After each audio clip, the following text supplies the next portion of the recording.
শহীদ বাবা মার সামনে দাঁড়ানোর শক্তি আমাদের আর নেই আসলে। কারণ আমাদের এই শহীদের মিছিল এত লম্বা হচ্ছে, আমরা শুধু এটাই বলবো যে শহীদ আরাফাত 12 বছর বয়সী একজন শিশু, ফ্যাসিবাদের বিরুদ্ধে দেশকে স্বৈরাচার মুক্ত করতে সে রাস্তায় নেমেছিল। আমাদের সৌভাগ্য হয়নি শহীদ হওয়ার, কিন্তু আমরা যারা জীবিত আছি আমাদের দায়িত্ব এই যে শহীদ হয়েছে যারা হাজার হাজার শিশু, কিশোর এবং জনতা, তাদের যে আকাঙ্ক্ষা, সেই আকাঙ্ক্ষা অনুযায়ী বাংলাদেশকে নতুন করে গঠন করা।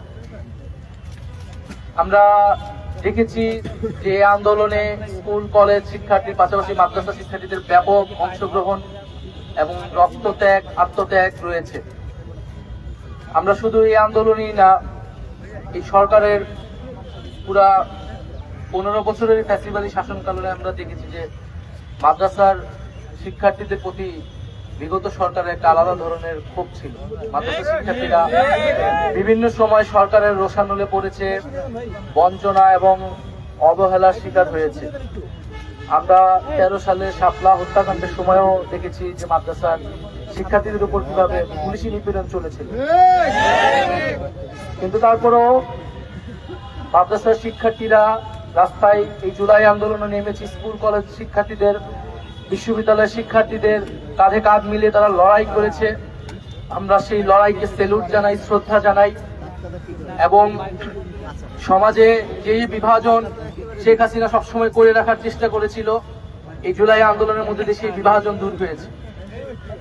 এবং আর কোন শক্তিকে, আমাদের দেশের ভিতরে দেশের বাইরের কোন শক্তিকে আমরা আর এই বিভাজন করতে দেব না।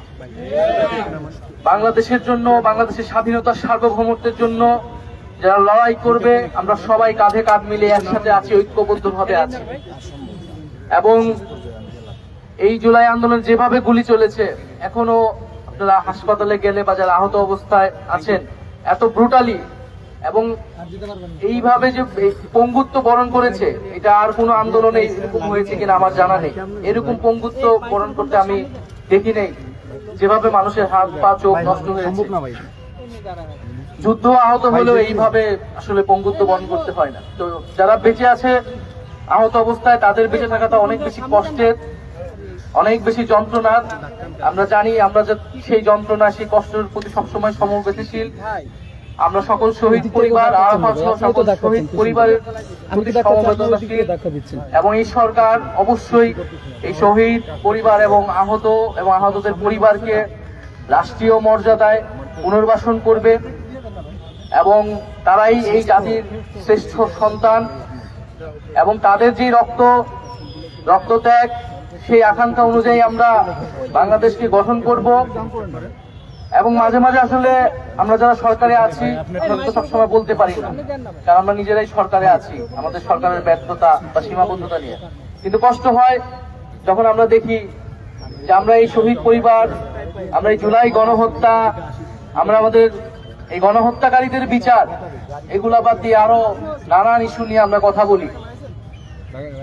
আমরা দেখি যে দেশে বিভিন্ন জায়গায় বিভিন্ন ধরনের দাবি দেওয়া এবং আন্দোলন হচ্ছে। আমরা সকল দাবি দেওয়ার প্রতি, আন্দোলনের প্রতি শ্রদ্ধাশীল, কিন্তু আমরা বলবো যে আমাদেরকে এই সরকারের প্রায়োরিটি বুঝতে হবে, আমরা আসলে কি কাজের জন্য এখানে এসেছি, এবং সেই কাজটা করতেই সরকারকে সহায়তা করতে হবে। এবং আমরা বলবো যে এই জুলাই গণহত্যা সহ এর আগের যে গুম খুন, এই সকল গণহত্যা এবং গুম খুনের বিচারের মাধ্যমে কিন্তু সমাজে একটা ন্যায় বিচার নিশ্চিত পাবে। এবং এই শহীদ পরিবার এবং আহতদের সামনে জাতি হিসেবে আমরা আসলে দাঁড়াতে সক্ষম হব। তো এটা যাতে আমরা ভুলে না যাই, আমরা অবশ্যই বিচার আমাদের টপ প্রায়োরিটি। এই বাংলার মাটিতে এই গণহত্যাকারীদের বিচার নিশ্চিত করব, এটা ঘোষণা দিয়েই আমরা এক দফার ঘোষণা দিয়েছিলাম, এবং আমরা সেখান থেকে এক বিন্দু পরিমাণও পিছপা হইনি। আমরা বিচার নিশ্চিত করব। এবং যারা ইন্ডিয়াতে আশ্রয় নিয়েছে এবং ভাবছে যে বাংলাদেশকে তারা বাইরে থেকে অস্থিতিশীল করবে, তাদেরকে বলবো যে বিচারের সম্মুখীন হওয়ার জন্য মানসিকভাবে প্রস্তুতি নিন। শেখ হাসিনা বাংলাদেশে আসবে, কেবলমাত্র বিচারের মুখোমুখি হওয়ার জন্য, ফাঁসির কাস্টে ঝোলার জন্য।